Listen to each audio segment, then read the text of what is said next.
Hi everyone, this is Tuplex. Welcome back. Today I'm going to talk about nuclear power, and we'll start with making the fuel for the reactors. Now, it begins with mining uranium ore, and uranium ore uses regular mining drills, but you'll notice that once you hover it over some uranium, it turns into this special type of mining drill. And the uranium mining drills need sulfuric acid in order to work. So you can see on the drills there's an input on three sides. You can put in the acid on any of them. And if two drills are side by side like they are here, then the acid will travel from one to the other. So as long as you hook it up on one side, it'll travel all the way down your line of mining drills and feed the other ones as well. It doesn't require a lot of acid. Let's see here, well, I'm not even really sure how much it uses. I think it uses 10 units each cycle. And then once you get the iron ore out of the ground, you have to use a centrifuge, which is this item here. And the centrifuge has several recipes available, but the most basic one is uranium ore processing, I believe it's called. Let me set up another one here. Yeah, uranium processing.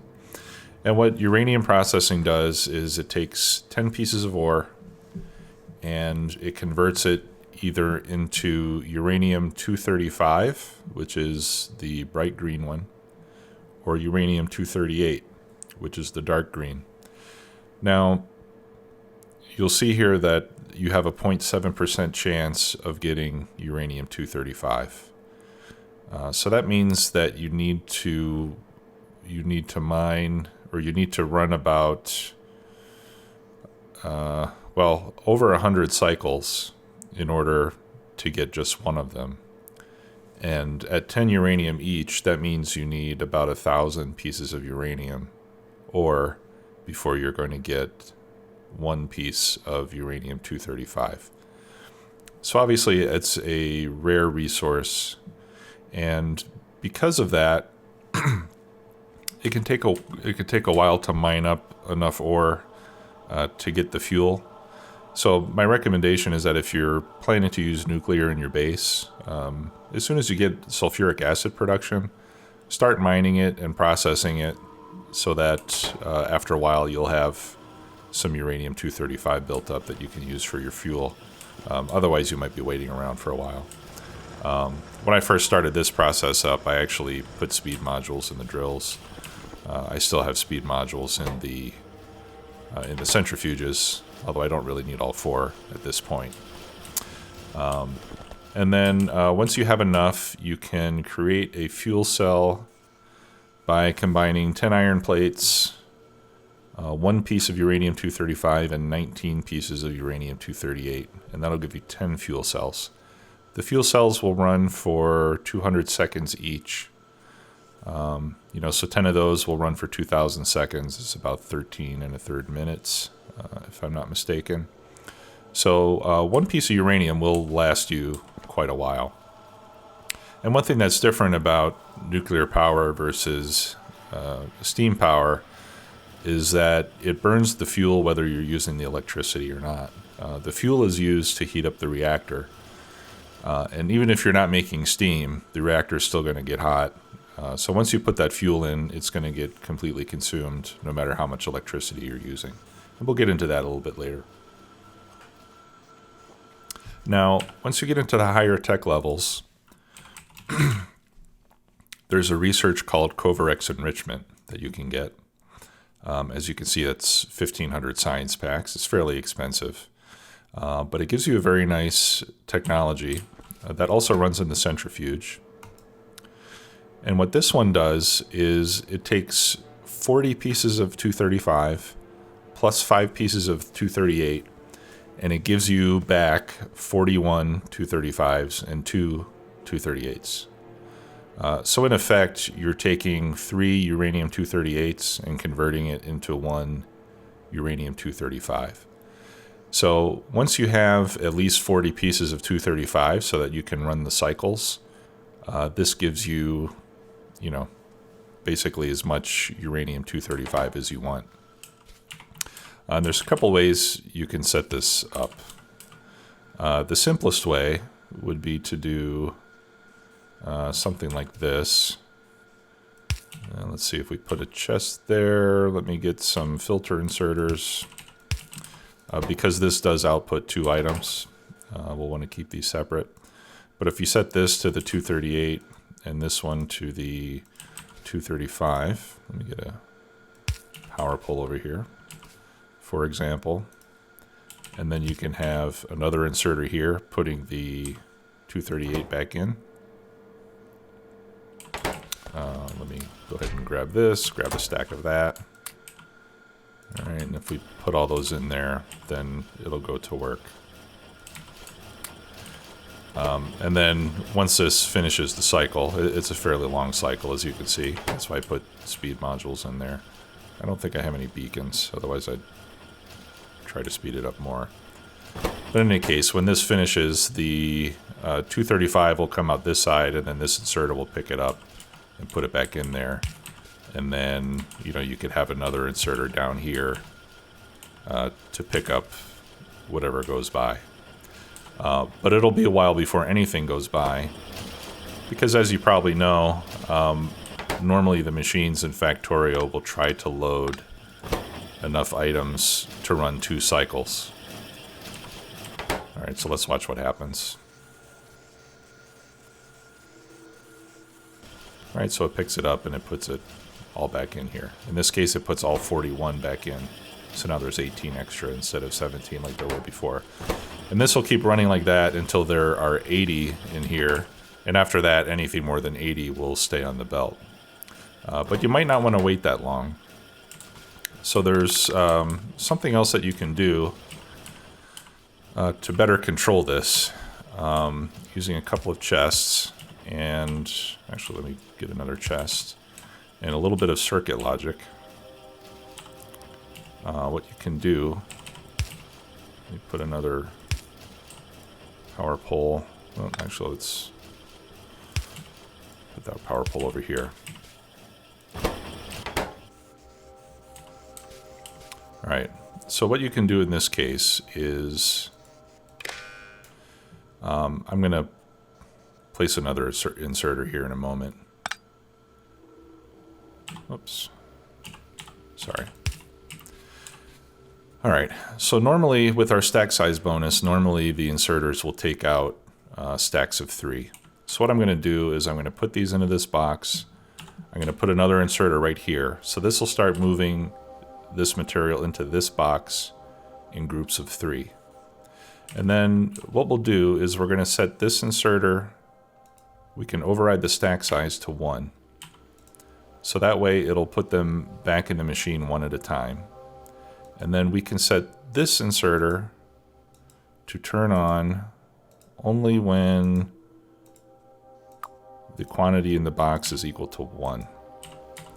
So that way when the 41 pieces get put in here, this one will start taking them out one at a time. Since the first insertion is going to go from 0 to 3 automatically, this one won't turn on until there's only 1 left in the box, and at that point it'll take out that extra one and put it in this box. All right, so let's watch that work.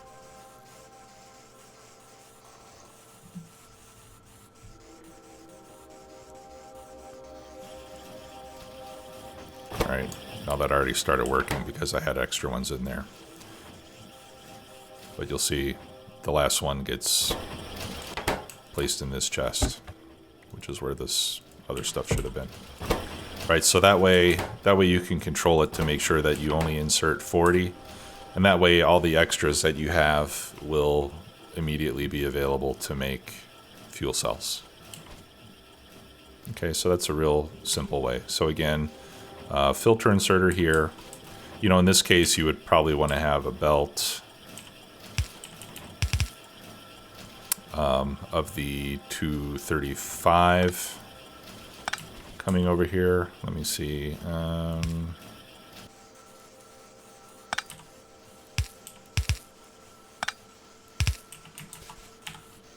Which side of the belt is that going to go on? Okay, perfect. Yeah, so you could do something like this. That way this one will insert on the far side of the belt so that there should be room available when it comes out.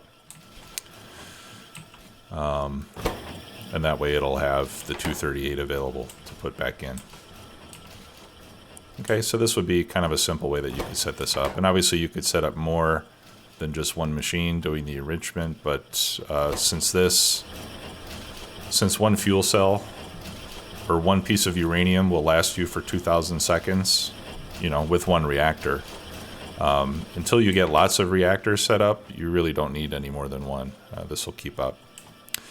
Now, there is another recipe called nuclear fuel reprocessing, which will take the used up fuel cells. It'll take 5 of them. This is like a waste product of the reactor after the fuel cell is used up.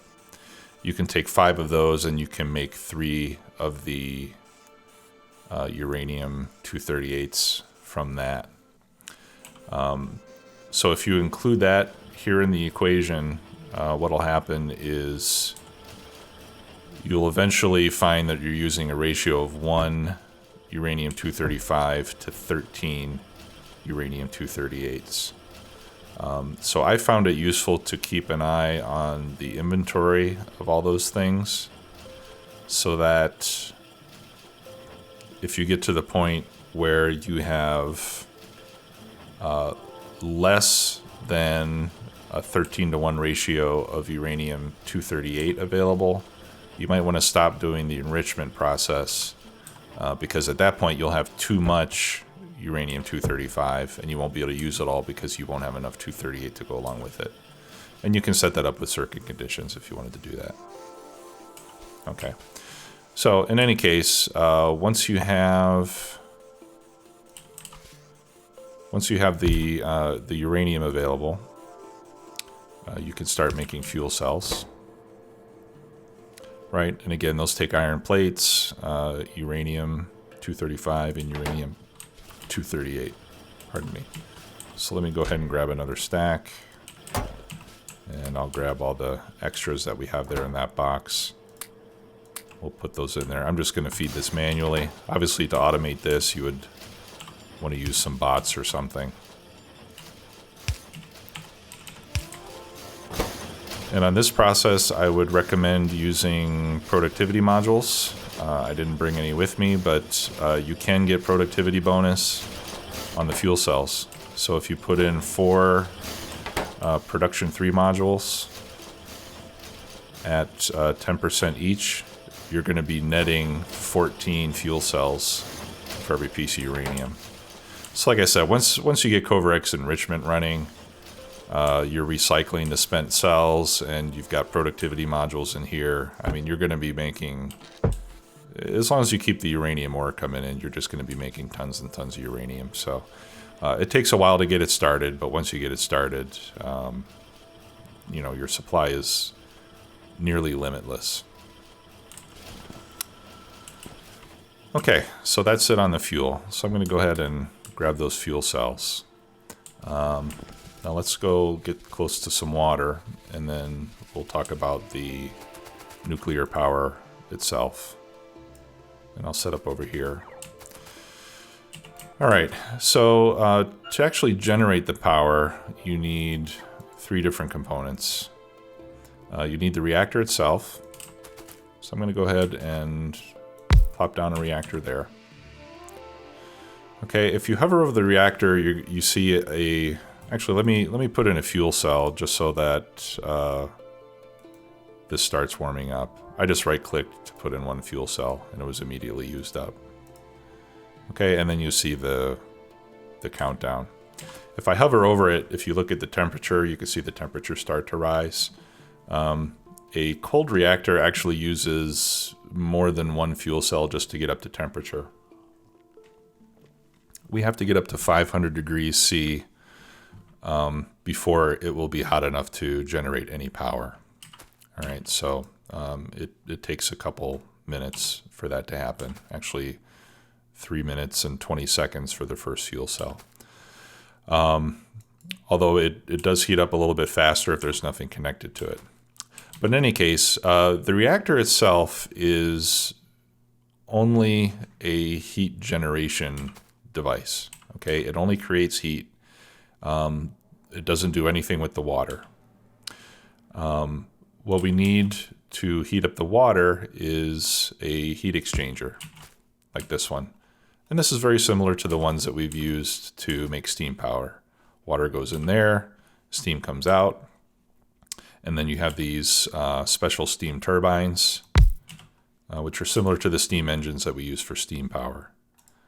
All right, let me connect this to the grid, just so that when we start to make power, we can have a load on it. All right. And we'll put a couple lights here as well so we can see better. All right. So let's also hook up some water. So I'm going to get I always want to say an underground pump, an offshore pump. Okay, and you guys already know how to do the plumbing. All right, so now we have water in there, and it's 15 degrees C. And then there's a third component, which is called a heat pipe. And by the way, you can see the ingredients here. Heat pipes are made from 10 steel and 20 copper each. Heat exchangers, lots of copper. The reactors themselves are very expensive, as you can see. And then the turbines, 50 gears, 50 copper, 20 pipes. So this stuff requires quite a lot of resources to make. But it is a very efficient way to make power, both in terms of space and in terms of resources. Okay, so now we see that the reactor is up to about 440 C. Now, if you hover over the heat pipe sections, you can see that they're fairly closely matching the temperature. And if you look at the reactor, you'll see all these heat pipe connection points. So there's nine places where the heat pipes can contact the reactor. And you can lay them down in lots of different ways. But as long as the heat pipe is touching at least one of those points, it'll transfer heat to your heat exchanger.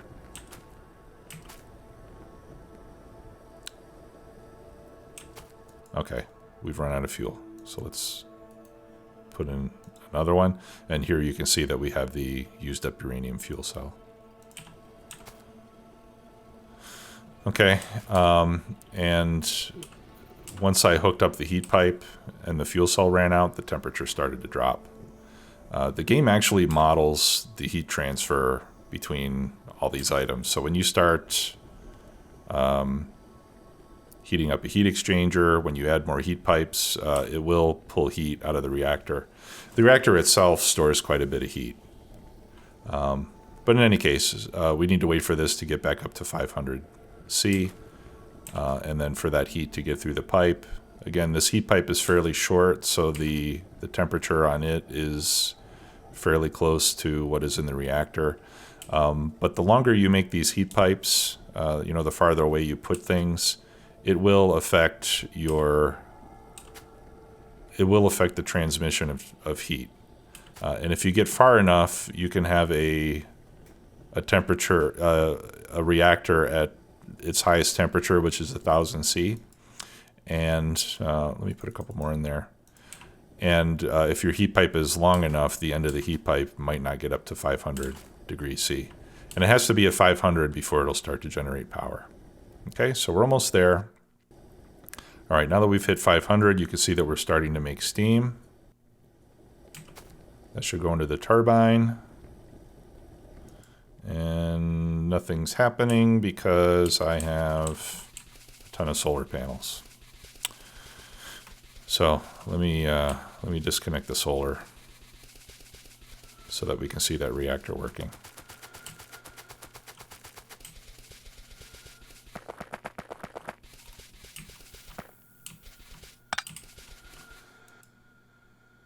Okay.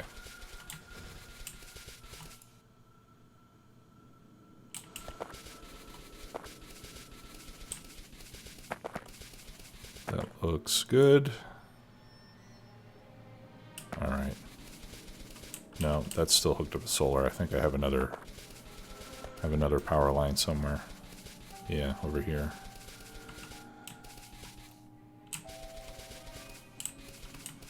Okay. Let's try this now. Okay, now the solar is by itself. All right, and for some reason over here, the reactor is by itself. Let me hook that back up. Okay. All right, so now we've got steam, and we have that single turbine making power. So let's go back up and take a look, and we should see steam going through the turbine and all the nice animations of power generation. Okay, so there it goes. We're making electricity. Very little right now because we have the steam power, but you get the idea. All right, now the ratio of heat exchangers to turbines to reactor is 1 reactor. And let's take a look at the recipes, and that'll help. We can see that one fuel cell has 8 gigajoules of energy, and 8 gigajoules over 200 seconds. 200 is, what, 40 megawatts? So 40 megawatts is what you can get from 1 reactor, which is quite a lot for the small space that it takes up. The heat exchangers are 10 megawatts each. Okay, so 4 heat exchangers will use all the heat that you can generate from 1 reactor. Okay, so a very simple setup could be something like this. Now again, since I just hooked up heat exchangers and extra heat pipe, we gotta wait for the rest of this stuff to get up to temperature. Let me move this out of the way.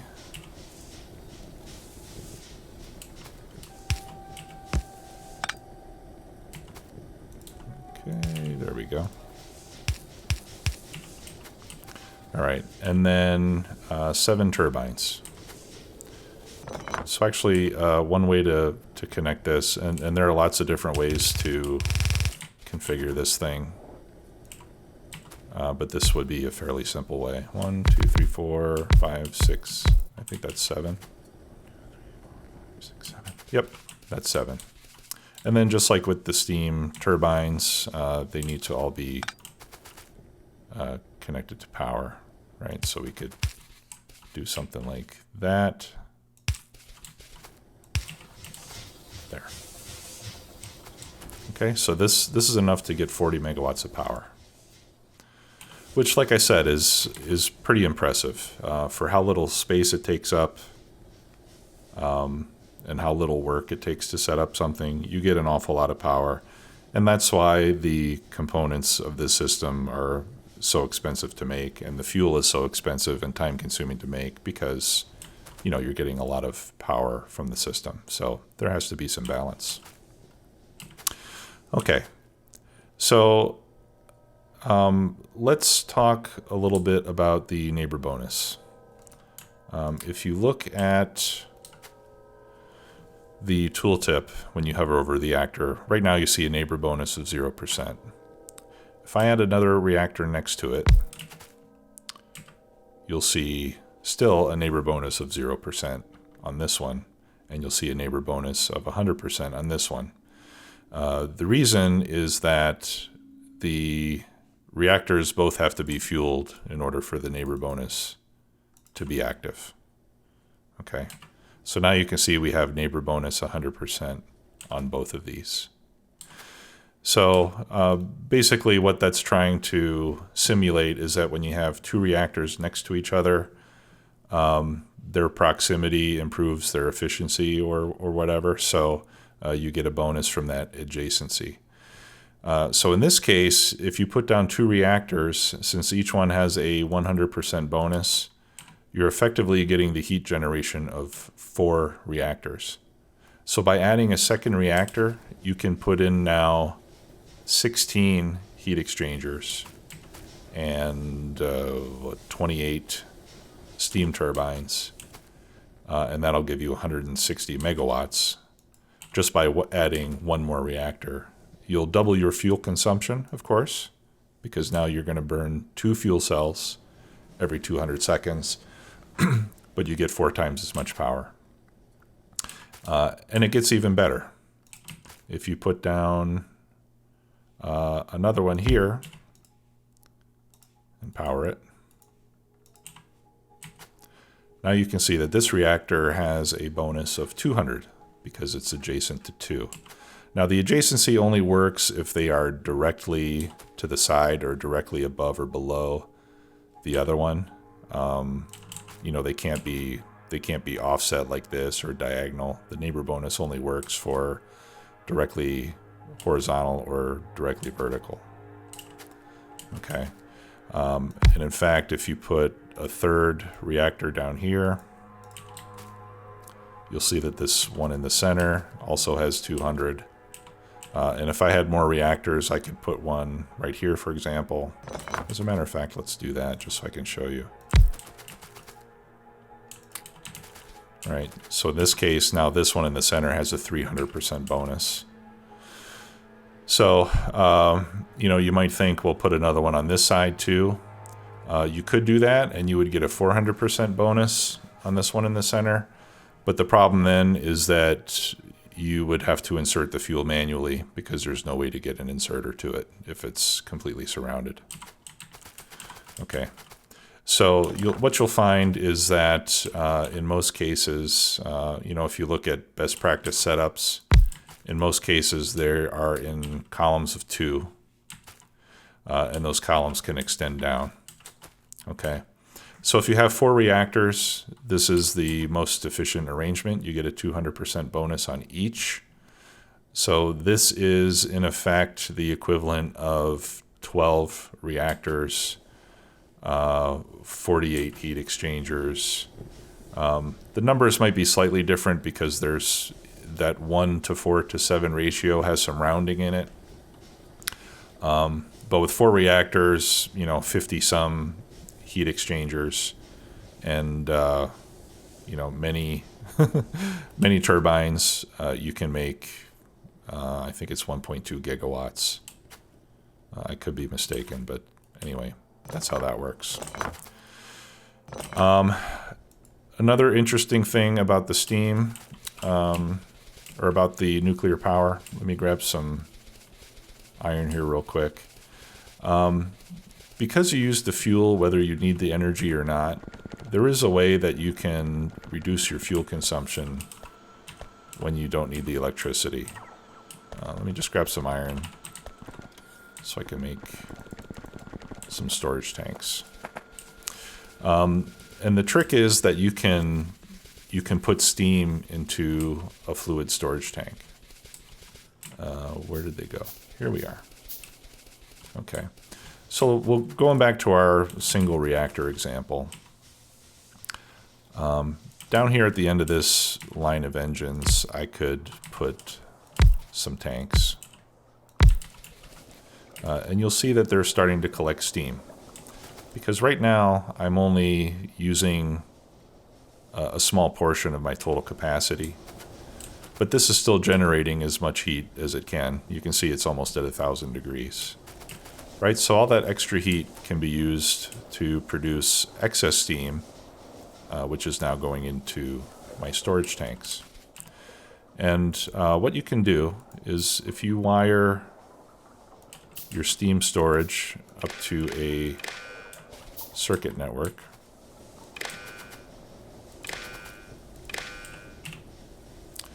In this case, you can read how much steam you have available. And what you'll see once this fuel cell runs out, once the fuel runs out, the turbines will run on the steam that is stored in the tanks. For some reason in the game of Factorio, we have these thermally insulated storage tanks that keep steam in a gaseous form. It never condenses into liquid and it stays at 500 degrees. So they're pretty special tanks. And actually it's pretty cool because you can see that the steam rises, whereas a normal liquid would be on the bottom. These are on the top, which is a nice detail.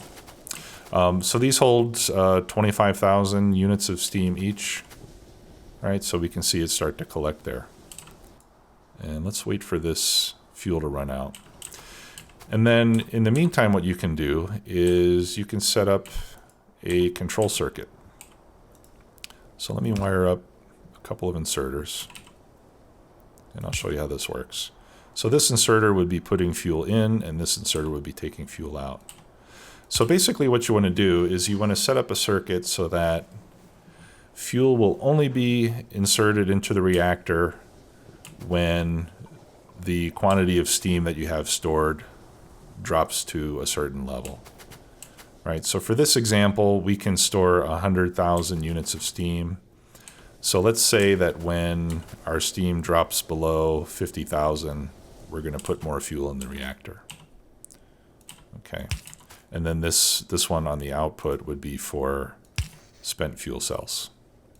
Okay, so now the reactor's off, but we still have steam in the tanks, and if we look at our power, we can see that we're still generating electricity with the turbines because of the steam that is stored in the tanks, even though there's no fuel in the reactor right now. So by doing this, you can use your fuel more slowly. Now to set up the circuit, you need a couple of combinators.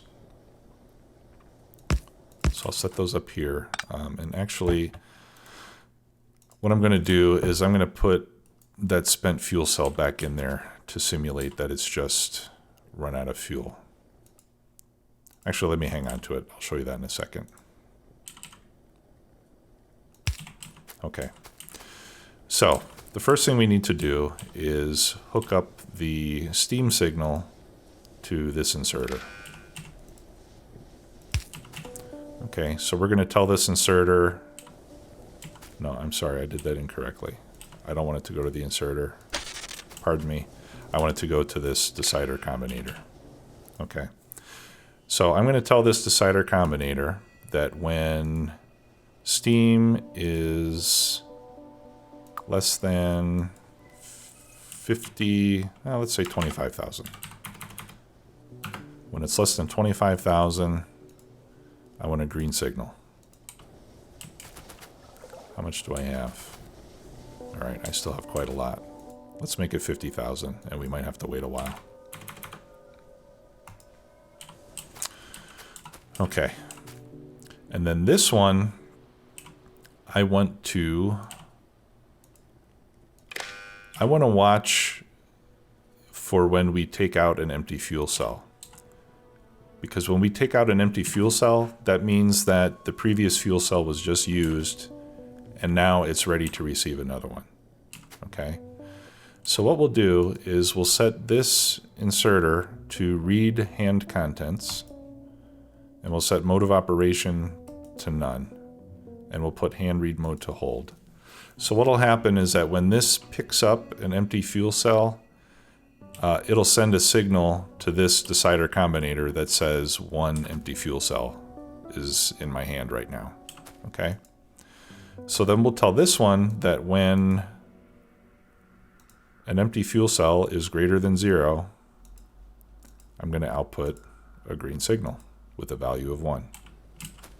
Okay? So now this one is going to give us a green signal when the steam is low. This one is going to give us a green signal when there's an empty fuel cell. When both of those conditions are green, that's when we want to put more fuel into the reactor. So therefore, we connect both of those outputs to this inserter, and we tell this inserter to turn on. We want to override the stack size to 1 so that it only inserts one fuel cell only. Okay? And we're going to tell it to enable when we have a green signal of 2. Right? Because this one is outputting a green of 1, this one is outputting a green of 1. They sum on this wire. So over here you'll see a green of 2. Okay. So now I'm going to put the fuel cells in there. They're not going into the reactor. Down here, I still have a lot of steam. Okay. And we told this to wait until we have 50,000, right? Okay, or less than 50,000. Okay, so what I can do for the case of demonstration, I'm going to eliminate 2 of these tanks, just to show you what happens. All right, so now we can see that our steam is at 49,000. This one, if we could see it, should be giving us a green signal. Yeah, we can see the output signal over here on the tooltip. We can see output signal is green, but this one is still not giving us any signal because it doesn't have an empty fuel cell. All right, so if I put an empty fuel cell in here to simulate that we just finished one, boom. The empty fuel cell goes in. This inserts 1 fuel cell and 1 fuel cell only. And now, even though our steam is still less than 50,000, because there's still no more fuel cell, it's not going to keep inserting more fuel cells. So this way, it'll only put in 1 at a time and only when we need it. All right, so I'll put these tanks back and hook those back up. I think I'm out of wires. Let's make a couple more here. Okay, so now we have a capacity for 100,000 steam, and it'll start to build up again. So this is a very simple way that you can control your fuel use on your nuclear reactor. Now, when you want to scale up, obviously there's an infinite number of ways that you can set up your turbines and heat exchangers and reactors and so forth. There is a blueprint that I like to use, and I'll put a link in the description in case you want to use it. I used this in my last Let's Play series, my Rare World Marathon series. And this one, let me go to map view so we can see it all. Hopefully we can see it all. No, we can't. Maybe if I rotate it. Yeah, that's better. Yeah, so this one will give you an array of 10 reactors. That's 10, right? Yeah, 10 reactors, which will give you 1.4 gigawatts of power. And it includes enrichment. It includes a rail line in case you want to bring it in by train. Of course, you can take that stuff out if you don't want to feed it that way. And it's a really nice layout. And what I did in my Real World Marathon base is I set these up, and then when I needed more power, rather than trying to add to that stack of reactors, I just set up another one just like this next to it. So I had a series of these 10 reactor arrays. And the nice thing about this particular blueprint book, yeah, see, here's the power plant without the rail and the Kovarex and stuff. The nice thing about this one is that it's got every stage starting from 2 reactors and working your way up. And I would suggest starting with 2 reactors. I mean, if you can put together one, you've probably got the resources to put in 2, and then you're going to get 4 times the power for only twice as much fuel. It's more efficient. You know, and then you can just put this down. I'll just put it here just to show you the example. Let me get out of map view. Right, so you put this down, and then when you're ready to add more reactors, you just go to the next blueprint, and now you have the 4 reactor version, and you could put that down, and it'll plop everything down right on top. Right, minus that reactor. I think I had something in the way there. So that makes it easy to expand as you need more and more power. And like I said, I'll provide a link for that blueprint. All right, that's about all I have to say about nuclear power. As always, if you have questions or comments, please let me know. I'd love to hear from you. If there's any other tutorial that you would like me to make, please let me know, and I will do my best to do that for you. I'm hoping to start a new Let's Play series next week. Until then, take care. Have a great day. Bye-bye.